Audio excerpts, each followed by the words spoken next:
салом алейкум дӯстони азиз, боз ҳам AI News подкаст бо шумост ва имрӯз мо камакак ҳамон равиши корро тағйир медиҳем ба хабарҳои алоҳида, шояд ки аҳамияти ҷиддӣ недиҳем, балки ба мавзӯъҳои алоҳида, чунки баъзе мавзӯъҳое буданд ки дар бораи он хабарҳои бисёртар нашр шуданд ва мо фикр кардем ки агар ки онҳоро муттаҳид кунем боз ҳам хубтар мешавад ва мувофиқи гӯем мақсади ҳамин подкаст мешавад.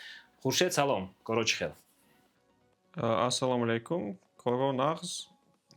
Хабарҳо хеле бисёр. Ҳолатҳои дар ҷаҳон шуда истода ҳам хеле ташвишовар. Хай онҳо низ бо ҳамин зеҳнисунӣ алоқаманданд ки шояд ки имрӯз дар бораи онҳо низ гуфта гузарем.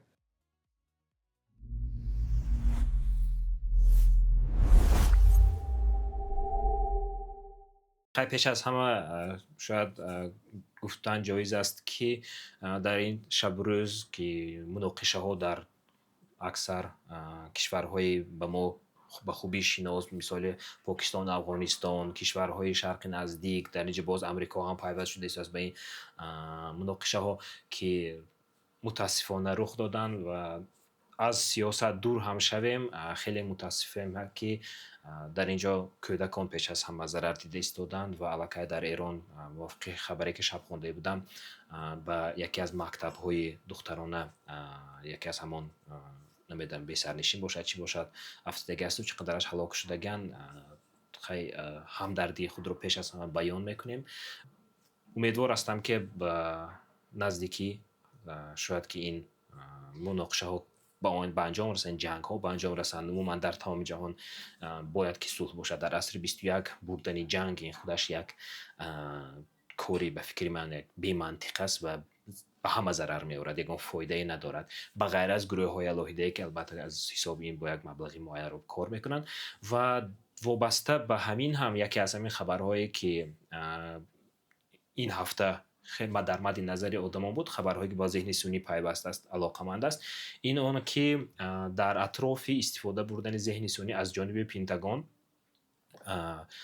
ва хусусан истифода бурдани моделҳои антропик, Claude AI, вақте ки дар борааш ҳамамон медонем, яъне ки Пентагон аз он мехост ва истифода ҳам бурд ва чуноне ки маълум шуд дар муноқиша не дар амалиёти ҳарбие ки дар натиҷаи он президенти Венесуэларо Николас Мадуроро дастгир карда ба Амрико оварданд, гуфтанд ки дар ҷараёни омодагӣ дидан ба ҳамин амалиёти ҳарбӣ аз Claude AI истифода бурдагӣ ҳастанд. яъне ки дар ҳамун марҳилаи омодабинӣ, дар марҳилаи таҳлили додаҳо ва аз ин чиз вақте ки Антропик огоҳ мешавад, Дарио Амадео роҳбари Антропик эълон мекунад ки онҳо намехоҳанд ки моделҳои онҳо аз нуқтаи назари ҳарбӣ барои мақсадҳои ҳарбӣ истифода шавад. аммо дар баробари ин ва Пентагон ҳам ба чунин хулоса омад ки ҳамкориро бо Антропик маҳдуд мекунад, кам мекунад, шояд ки умуман баҳс кунад ва дар натиҷа ба ширкатҳои рақибони онҳо ба OpenAI муроҷиат карданду аз он бо онҳо шартномаҳои нав бастанд. ҳарчанд ки дар ҳамин ҳафтаи гузашта боз чанд хабари дигар баромада буд ки кормандони Google OpenAI ҳамраъии худро бо кормандони Антропик изҳор мекунанд ва намехоҳанд ки зеҳни сунъӣ ба мақсадҳои ҷангу ҷанҷолу муноқишаву дар ҳамин мақсадҳои ҳарбӣ истифода бурда шавад. умуман агар ки аз нуқтаи назари ҳамин техникияш нигоҳ кунем, то чӣ андоза ҳамин саркашӣ кардани Антропик аз ҳамкорӣ бо Пентагон аз нуқтаи назари техникӣ маъно дорад? хеле маънои хуб дорад гӯем мешавад, зеро ки онҳо обрӯи худро аз даст медиҳанд вақте ки ин корро ошкор кунанд. аммо ба ҳар он чизе ки онҳо ба таври расмӣ гӯем агар нашр мекунанд ё ки мегӯянд, рости гап худам боваре надорам, зеро ин танҳо барои гарм кардани бозор аст ва онҳо шояд ки шартномаҳои худро бо Пентагон ва вазорати ҷанг, чӣ тавре ки айни замон ном гузоштаанд, дар Иёлоти Муттаҳидаи Амрико корҳои худро идома медиҳанд, аммо барои мобарин истифодабарандаҳо онҳо ба худ як обрӯи сулҳпарастро сохтан мехоҳанд, ки чӣ тавре ки мебинем ин чиз кор кард дар ҳақиқат. ва дар оянда ҳеҷ ягон маҳдудияте надоранд ки онҳо фикри худро иваз кунанд. яъне кор кард гуфта дар назар дорӣ ки ҳамин шаб дар давоми ҳамин муноқиша Claude AI афзораки Claude AI дар App Store амрикоӣ ба ҷои дуюм баромад. бале яъне чанд зина боло шуд.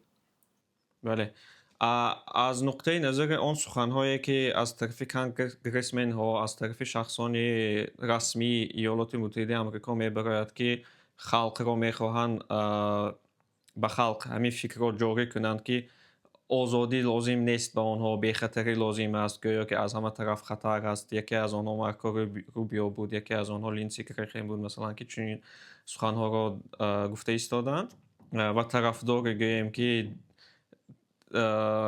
антиутопияи технология ҳастанд, ки ҳама бояд таҳти идораи зеҳни сунъӣ бошад. Ин як ҳолати хеле ташвишоварро ба миён меорад, ки зеро масалан айни замон агар ки ягон шахс ягон гуноҳ кард ва ҷазо дид ва чӣ тавре ки медонем яке аз соҳаҳои муҳими зеҳни сунъӣ ин машинное обучение мебошад, ки асоси он ин пешгӯӣ кардан аст.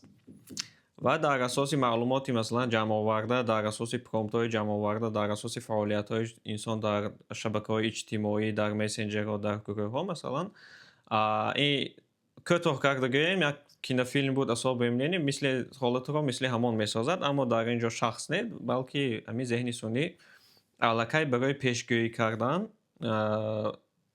шояд ки одамҳоро барои кори накардаашон ва коре ки онҳо ҳоло шояд ки умуман накунанд, ба гуноҳгор кардан масалан сар мекунанд. ҳама ин мақсад чист? Мақсадҳои шояд сиёсӣ дошта бошад, шояд мақсадҳои иқтисодӣ доштагӣ бошад, барои аз байн бурдани рақибон, аз байн бурдани рақибони сиёсӣ, иқтисодӣ ва ғайраҳо. Ва дар оқибат айни замон онҳо гӯем агар дар ҷанг инро истифода бурда истоданд ва оянда ин чиз ҳар он чизе ки дар ҷанг истифода мешавад бар зидди шаҳрвандои худ чӣ тавре ки мебинем истифода бурда истодааст кишварҳои ғарб ва шояд ки ягон Хитое ҳам дар ин байн ҳаст ки масалан аллакай ба таври васеъ истифода мебарад. Хитой хеле будагӣ гап ки онро истифода мебарад. Аз Хитой ин чиз гӯем агар интизор будем ки ин чизро мекунанд. Барои ки онҳо худ аз аввал ҳамин тавр буданд. Аммо дар он ҷо ҳеҷ кас дар бораи озодӣ гап намезанад. Барои ки дар кишварҳои ғарб бошад ҳама дар бораи озодӣ сухан мекунанд, аммо дар асл дар он чизе ки мебинем баръакс аст. ҳозир дар бораи Хитой ҳам як чизе гуфтему, боз ҳам хеле алоқамандӣ дорад ба ҳамин мавзӯе ки баррасӣ карда истодем, чунки боз ҳам ширкати Anthropic ҳафтаи гузашта эълон карда буд ки яъне изҳорот дода буданд ки 24,000 аккаунтҳоро ки бо Хитой алоқамандӣ доранд, онҳо маҳкам карданд, чунки диданд ки тариқи ҳамин аккаунтҳо ҳамин моделҳои Claudeро ба худашон боргирӣ карда истоданд, яъне ки тарзи кори онро омӯхта истоданд ва ғайра ҳокасо. Дар ин ҷо ба фикрам худат ҳамчун мутахассиси соҳа метавонӣ ки як равшанӣ андозӣ ки оё мешавад ки танҳо тариқи ҳамин суҳбат бо зеҳни сунъӣ, бо модели забонӣ фаҳмӣ ки чӣ хел кор мекунаду нозукиҳоша масалан омӯзанду ҳамин тариқ ба таври саноатӣ на промышленных масштабах ҳамин чиза боргирӣ карда ба худашон гиранду ҳол он ки яъне ки ширкати Anthropic маблағи зиёдро барои омӯзонидану ҳамин моделҳои худ, барои сохтани моделҳои худ сарф мекунад, лекин дар баробари ин чанд 24,000 аккаунти ки бо Хитой гӯё ки алоқамандӣ доранд, ҳамин моделҳои сохтагиро аллакай бар худашон мегиранду боргирӣ мекунанду баъд ба мақсадҳои худашон истифода мебаранд. Оё аз ҷиҳати техника ҳамин чиз имкон дорад? Бале, чӣ тавре ки медонем масалан моделҳои забонии бузург ки онҳо ҳастанд, ҳамчун foundation models ҳамчун асос истифода бурда мешаванд ва дар асоси онҳо ҳамин моделҳои чатботҳо сохта мешавад ки инҳо инстракт моделҳо мебошанд. Барои он ки онҳо ба савол-ҷавоб кардан fine tuning шаванд, дар ин ҷо як протсесс ҳаст ки reinforcement learning with human feedback истифода мешавад ё ки human in the loop. Мақсади он чӣ аст?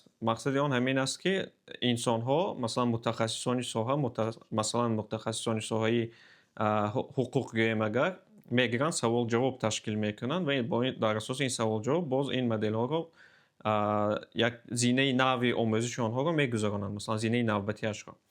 Ва вақте ки модел аллакай омода аст ва масалан барои ин қадар мутахассис кофтан ёки ресурс надоранд, маблағ надоранд, вақт надоранд, онҳо метавонанд аллакай моделҳое ки дар асоси ҳамин гӯем агар равиш омӯзонида шудаанд, аз онҳо истифода баранд ва моделҳои худро ривоҷ диҳанд, рушд диҳанд. Масалан, ҳамон саволҳое ки онҳо менависанд, аллакай ҷавобашро аз модели омода мегиранд ва савол-ҷавобе ки дар он ҷо ҳаст, онҳо дар асоси ин савол-ҷавобҳо моделҳои худро масалан беҳтар мекунанд. Яъне ки онҳо инсонро аллакай аз ин байн бурда истоданд ва дар ин ҷо reinforcement learning with LLM фидбек мешавад. Масалан гӯем агар чунин равишҳо истифода бурда истоданд, ки шояд маблағҳои хеле зиёдро ба онҳо ва вақти хеле зиёдро сарфа кунад ва як натиҷаи хуб ба даст биёрад. Яъне аз инҷа бармебиёяд ки фарз кардем як ширкат дар мисоли OpenAI ё ин ки Anthropic ё ки Google Game маблағи зиёда ба худаш сарф мекунад барои омӯзондани модели худаш.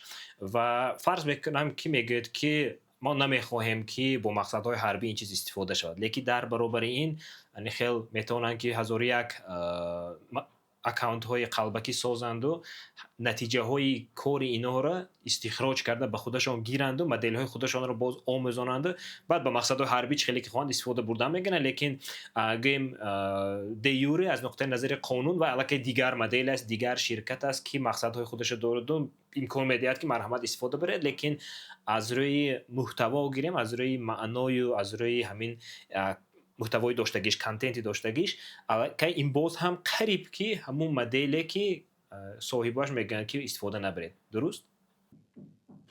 Дуруст аст.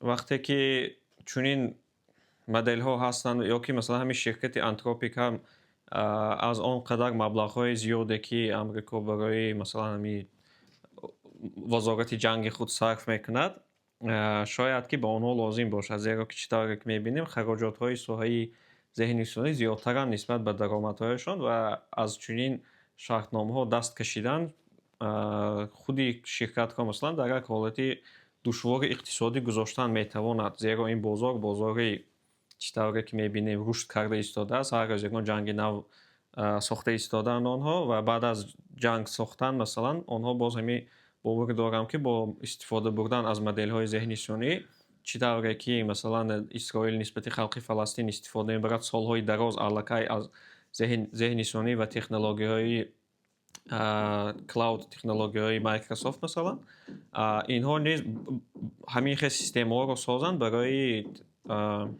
чӣ тавр гӯем surveillance, барои аз пайи ҳама инсонҳо, аз пайи амалҳои онҳо то ки маълумот ҷамъ кардан гиранд.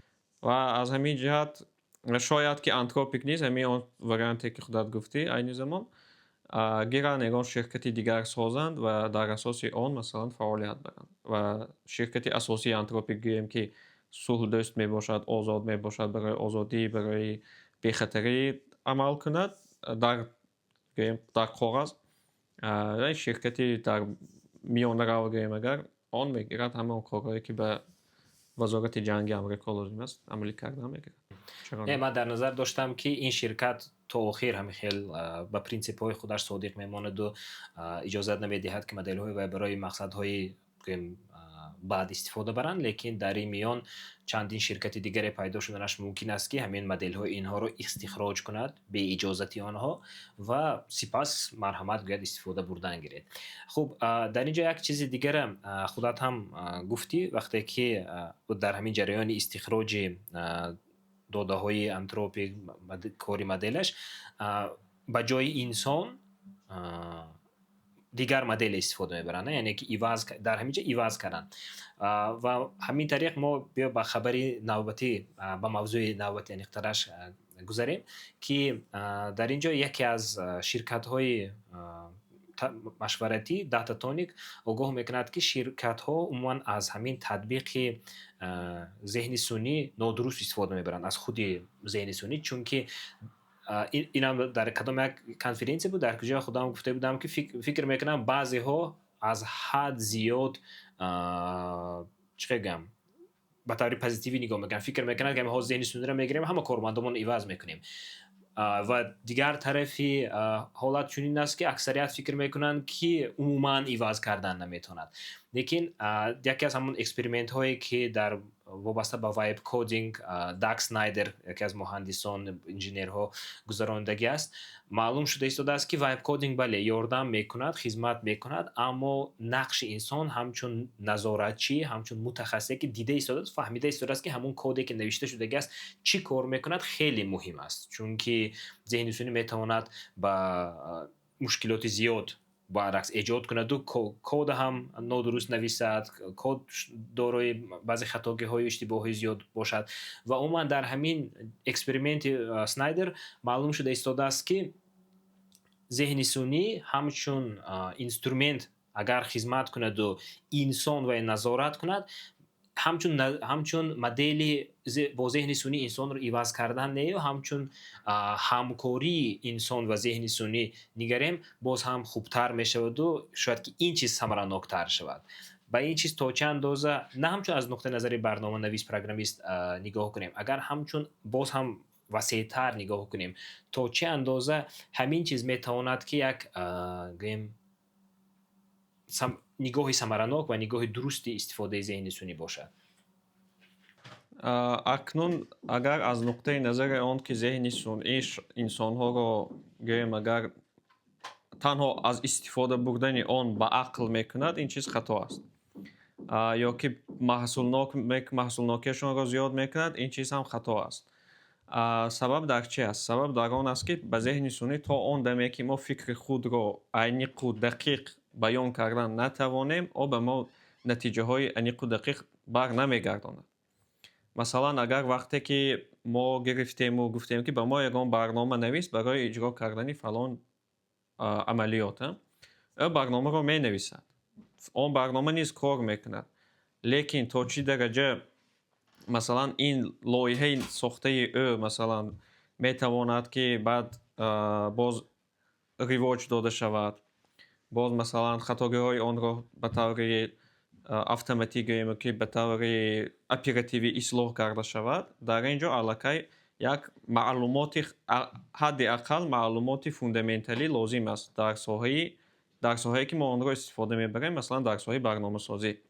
برای چی؟ برای آنکه وقتی که ذهن سونی عمل میکند او در اساس رندومیزیشن استفاده میبرد. مثلا وقتی که همون یک پرومپت بود 3 بار اگر درخواست دهیم 3 بار پرومپت نویسیم 3 نتیجه میدهد. برای چی؟ برای آنکه در رندومیزیشن استفاده میبرد و هر دفعه به فکر خودش هر آنجایی که مثلا ما گفتگی نیستیم، کانتکست مثلا موجود نیست، او از بعضی معلوماتی خود اما یگان معلومات رو میگیرد و همچون کانتکست استفاده میبرد و هر دفعه این معلومات گوناگون رو استفاده میبرد.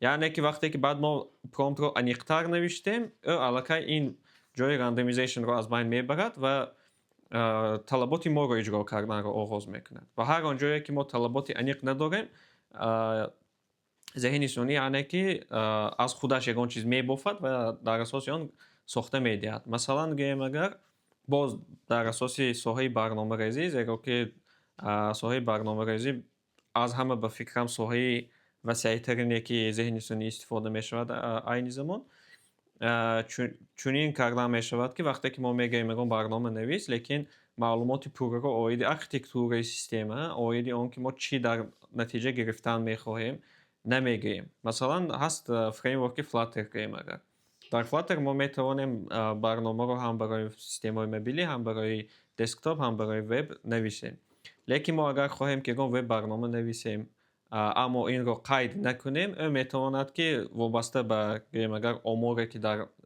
معنی خود دارد، اگر دو برنامه رو تنها نوابسته برای برنامه های موبیلی اپتیمیزاسیون کرده به ما نوشته دهد، اما به ما مثلا برای وب لازم است. از همین سبب همین کانتکستی که ما نمیگیم او از خودش استفاده میبرد و برای این یکی از نمونه های عادی است. مثلا مشکلی که اساسی در ساحه برنامه سازی ساخته میشود این مثلا استفاده بردن هر گونه آرکیتکتور ها، هر گونه پترن هایی که علاقه در لایحه هستند و آن رو ما باید که استفاده بریم. چنین حالتها رو با هر گونه مارکداون فایل ها مثل agents.md مثلا یا که دیگر مارکداون فایل هایی که اینستروکسیه ها گیم instructions.md و غیره ها میسازند در لایحه تا که ذهنیشانی داند که تا که هر دفعه با پرومپت ما این معلومات رو ندهیم و ذهنیشانی خودش این معلومات ها رو گیرد و کانتکست رو تشکیل کند قسما اصلاح می شود. لیکن برای این نیز باز متخصص لازم است، باز شخصی لازم است که این چیز به سرفهم رود، داند، نویسد، تشکیل کند و از همین لحاظ ذهن ثانی این خودش یک اینسترومنتی مستقل نیست. این اینسترومنتی است که آنهایی که کمی هم باشد معلومات دارد آنها را پرقوت‌تر میکند و آنهایی را که معلومات ندارند شاید که بدتر گمراه کند.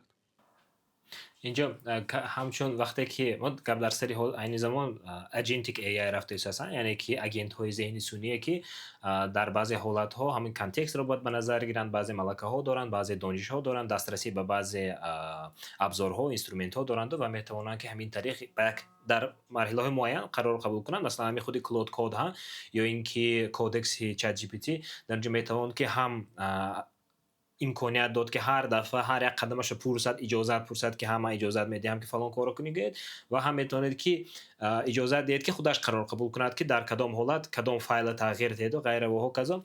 لیکن باز خطرهای معین هم هست، مثلا همون مولت بوت که برآمدن، یعنی کلود بوت بود اول نامش، چندین نفرها وقتی که وای استفاده بردند و اکسپریمنت ها گذراندند، مثلا دسترسی پوره دادن، بودن حالت هایی که وای هزارها دلار رو در بیرژه ها صرف کرد و بای داد، بودن حالت هایی که وای داده های مهم رو از کامپیوترها من پاک کرده، تازه کرده، همش نیست و نابود کرد. یعنی که وقتی که عین زمان گپ در سری автономии همین اجنت ها می رود، حالا باید که در نظر داشت که آنها نمیتونن که قراری درست قبول کنن در اکثر موارد و شاید که چنین قرارهای قبول کنن که برعکس بر ضرر کار باشد.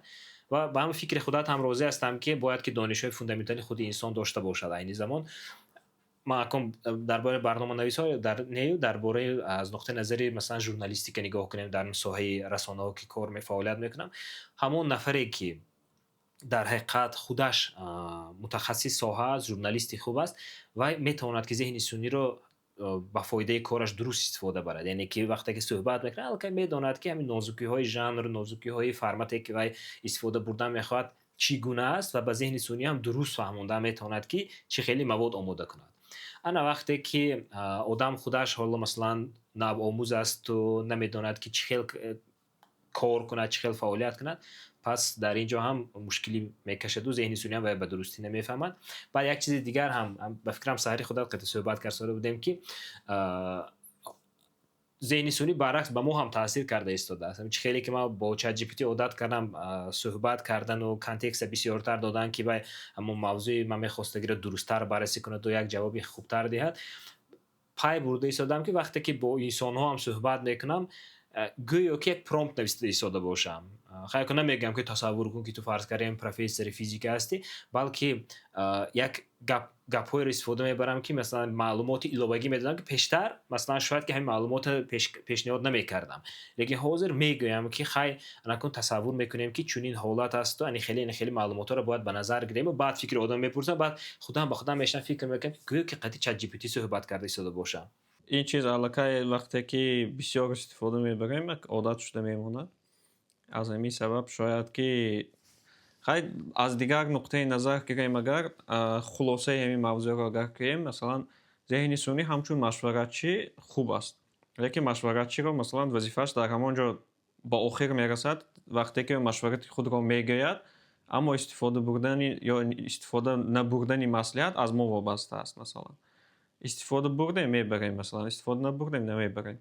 در همین ساحه کدینگ خودش یک ساحه مشکل نیست، همچون این برای انسان ها نیز این چیز مشکل نیست.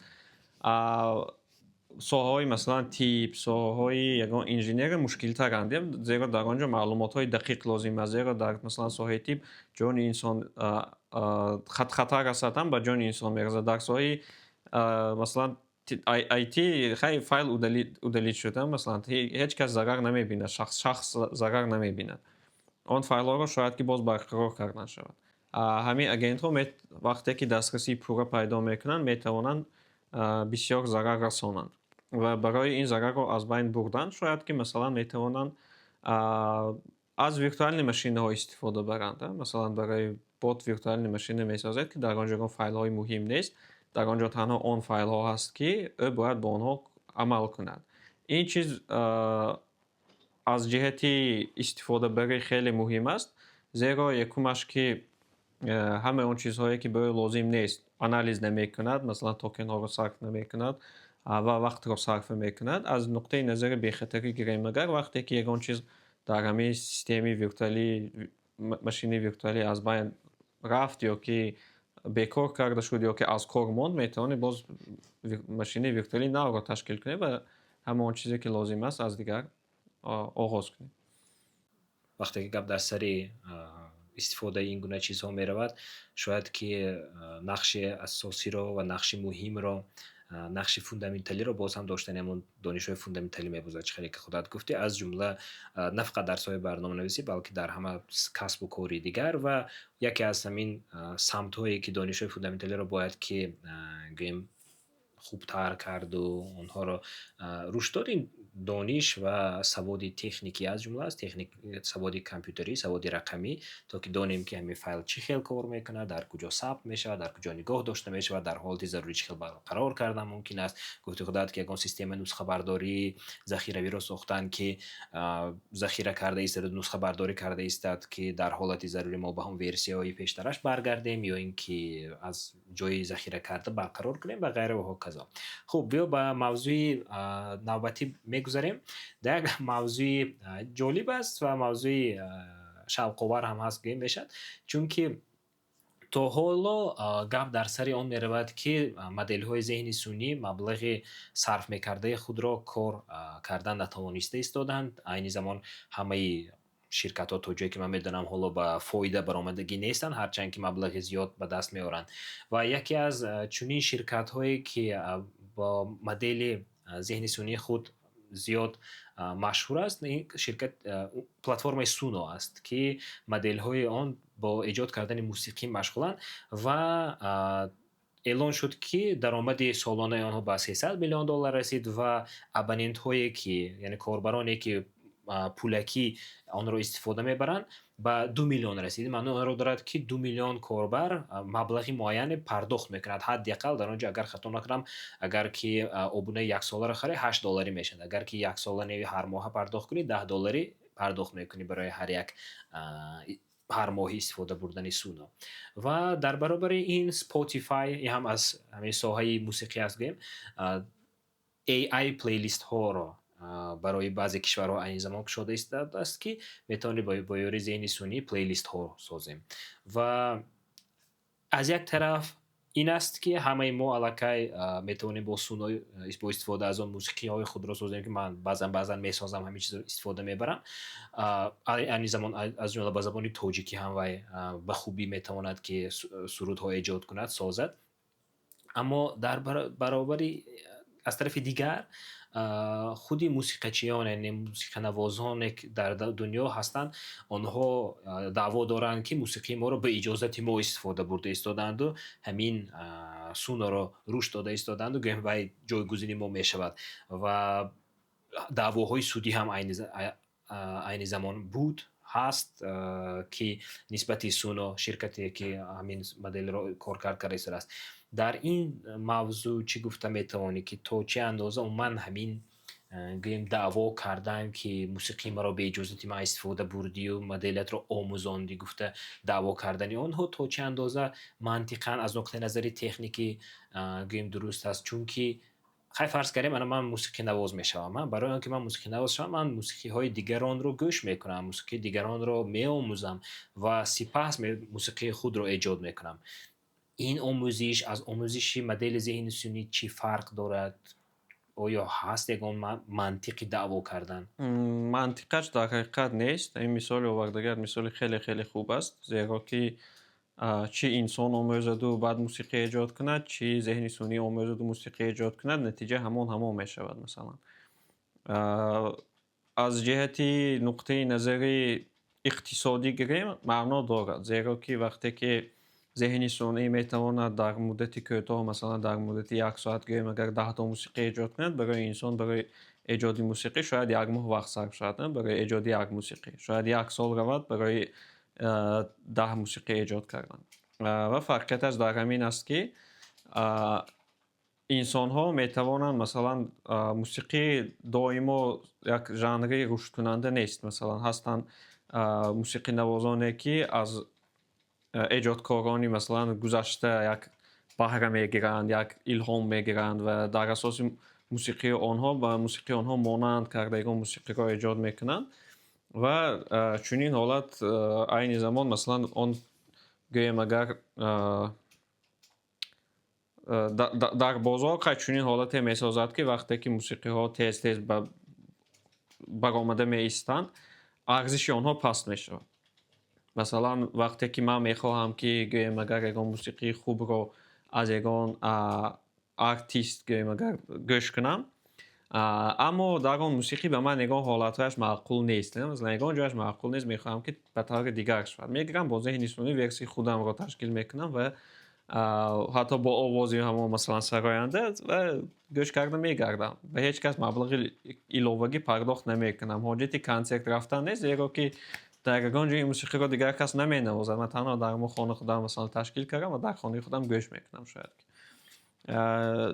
Аз нуқтаи назари техникӣ боз гирем, масалан буданд ҳастанд барномаҳое барои сохтани мусиқӣ, барномаҳо, ки дар онҷо ҳар гуна инструментҳо ҳаст ва он инструментҳо низ дар асоси ягон инструментҳои ҳақиқӣ масалан овозашон ташкил дода шудагӣ аст. Аммо дар чунин ҳолат масалан истеҳсолкунандагони ҳамон инструментҳо, гӯем гитараҳо ёки барабанҳо ягон даъво надоранд, ки дар асоси садое ки масалан моли онҳо мебарорад, ягон барнома сохта шуд ва дар он барнома ин чиз истифода бурда мешавад. Пас чаро сарояндаҳо масалан чунин даъво кардан метавонанд, ҳол он ки гӯем агар нотаҳо мусиқиро онҳо худашон сохтагӣ нестанд.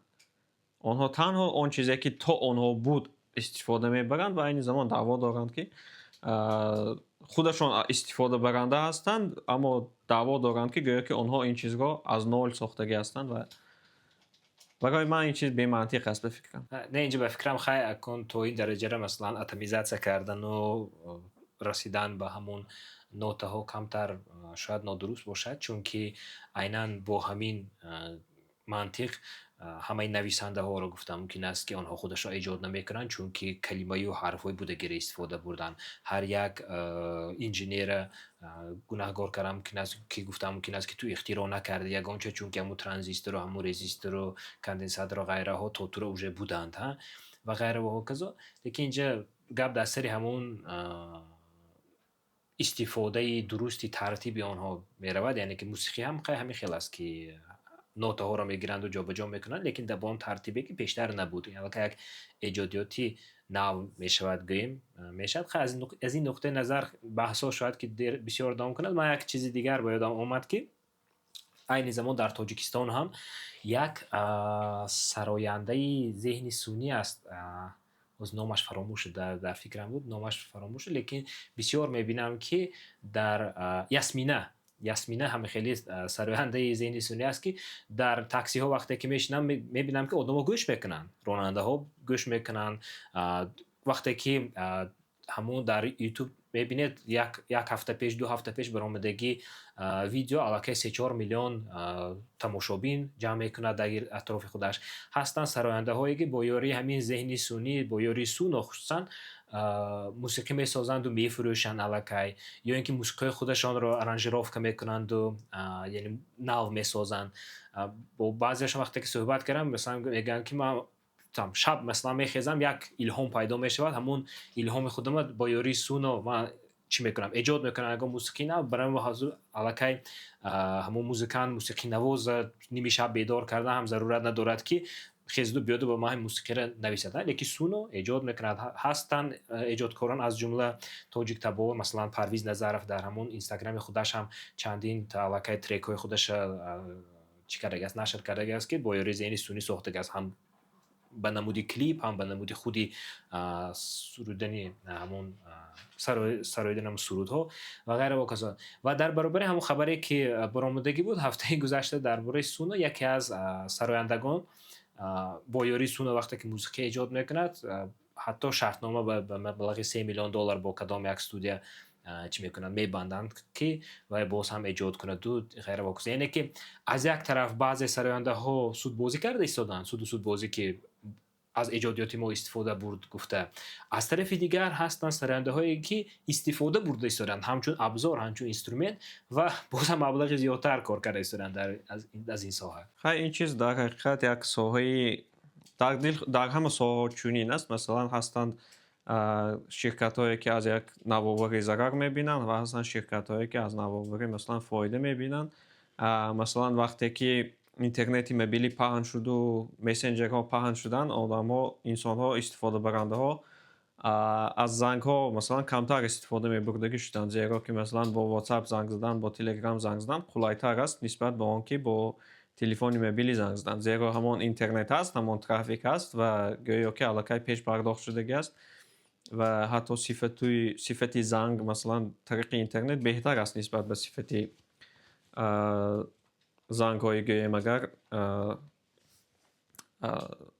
зангҳои оддӣ. Як саволи охирин, чӣ чиз метавонад ки ҳамин самаранокии истифода бурдани технологияҳоро баландтар кунад, то ки аз як тараф хатари зарари доштагишона камтар кунему, аз як тарафи дигар самараноктар онҳоро истифода барем, сирф аз нуқтаи назари техника агар ки нигоҳ кунем? Дониш дар кор аст, омӯзиш дар кор аст, то ки зеҳни сунъӣ моро пурқувват кунад, ба мо як малакаҳои нав илова кунад, на ин ки масалан ба малакаҳои будагиамон, яъне ки малакаҳои нав илова кунад, сурати корро моро беҳтар кунад, сифати корро моро беҳтар кунад, на ин ки ба умеди он шудан ки зеҳни сунъиро масалан гирифтем ва айни замон ҳамон мушкили мо гӯё ки ҳал мешавад. Ба қариби дар кадом гурӯҳи ҳами барномасозон дидагӣ будам, ки пас аз як пост буд, скриншот, ки дар он ҷо гуфтагӣ аст, пас аз баромадани зеҳни сунъӣ ҳар рӯз масалан қариб 200 барномаи нав эҷод карда мешавад ва дар ин мобайн 0 барнома аз ин барномаҳои зеҳни сунъӣ эҷод карда истифода бурда мешавад, гӯё ки аз тарафи хай шахсан ҳамон одами пост кардагӣ. Аммо чӣ тавре ки медонем, масалан зиёд шудани маводҳо, масалан ба мисли видеоҳо, ба мисли сурудҳо, ба мисли барномаҳое ки зеҳни сунъӣ сохтагӣ ҳастанд, аз тарафи онҳое ки як маълумоти кофӣ надоранд, гӯем то ки сифати онро хуб кунанд, бо сифати хуб эҷод кунанд, баръакс масалан ҳар он чизе ки бе зеҳни сунъӣ аз тарафи мутахассисон коркард карда мешавад, талаботашро ба он ба фикрам зиёд мекунад. Зеро ки масалан то кай масалан метавонанд инсонҳо вақти худро сарф кунанд барои ёфтани ягон барномаи хубе ки бо зеҳни сунъӣ коркард шудааст ва ягон вазифаҳои худро иҷро мекунад, нисбат ба оне ки барномае ки масалан аз тарафи инсонҳо бо истифода аз зеҳни сунъӣ, инсонҳое гӯем агар мутахассисони соҳае ки бо истифода аз зеҳни сунъӣ коркард шудааст ва бисёр ҳолатҳоро ба назар гирифтагӣ аст ва ҳама вазифаҳои худро хуб иҷро мекунад. Ва вақте ки чунин барномаро меёбанд, аллакай он барномаҳо садҳо ҳазор, даҳҳо ҳазор барномаҳое ки бо зеҳни сунъӣ дар муддати гӯем як шаб сохта шудагӣ ҳастанд ва танҳо кор кардани онҳо масалан мушкилии истифодабарандаро ҳал намекунад. Хай боз арзиши чунин натиҷаҳои гӯем агар кори мутахассисонро баландтар мекунад. Шояд ки дар ҳақиқат кори дастӣ, хеле ки ҳозир ҳам масалан бо пайдо шудани аксбардорҳо, таҷҳизоти аксбардорӣ, кори ҳамон рассом несту нобуд нашуд. Баръакс ҳамон рассоме ки ба хубӣ як таланти хуб дораду кор мекунад, ҳозир ҳам метавонад ки расми бо краска кашидагиша бо нархи гарон фурӯшад. Агар ки дар ҳақиқат ҳамон талант дошта бошад, дар ҳақиқат як малакаву маҳорати хуб дошта бошад. Хуб, хай дар баробари ин бо ҳазор як касби дигарам пайдо шуд, ки ба мисоли монтажёре ки монтаж мекунад, танзим мекунад, видеоҳоро фарз кардем, видеографо пайдо шуд, мобилографо пайдо шуд. Яъне ки технология худ аз худ як чизи зарарнок нест. муҳим аст ки мо онро чӣ гуна истифода мебарем.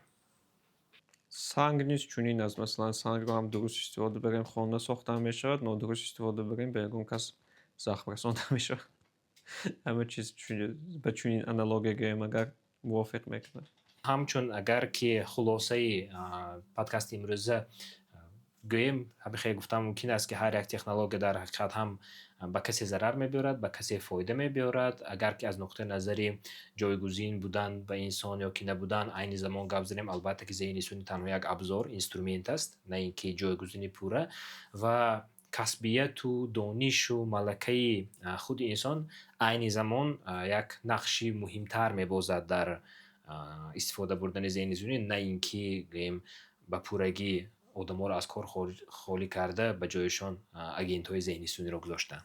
Ба фикрам имрӯз суҳбатамон бисёрам пурмуҳтаво буд ва ҳамин гуна боз ҳафтаи оянда давом медиҳем. Умедвор ҳастам ки то ҳафтаи оянда ҳамаи ин муноқишаву ҷангу ҷанҷолҳо ҳадди аққал камтар мешаванду ба як давраи созишу бастани созишномаҳои сулҳ мо гӯем рӯбарӯ мешавем. Дар умум ташаккури зиёд. То боздид дар барномаи навбатӣ, дар подкасти навбатӣ. Хуб, то боздид. Ташаккури зиёд дӯстон. Ин буд подкасти AI News, подкаст барои дар бораи хабарҳои ҳафтаи гузашта. То боздид дар ҳафтаи оянда.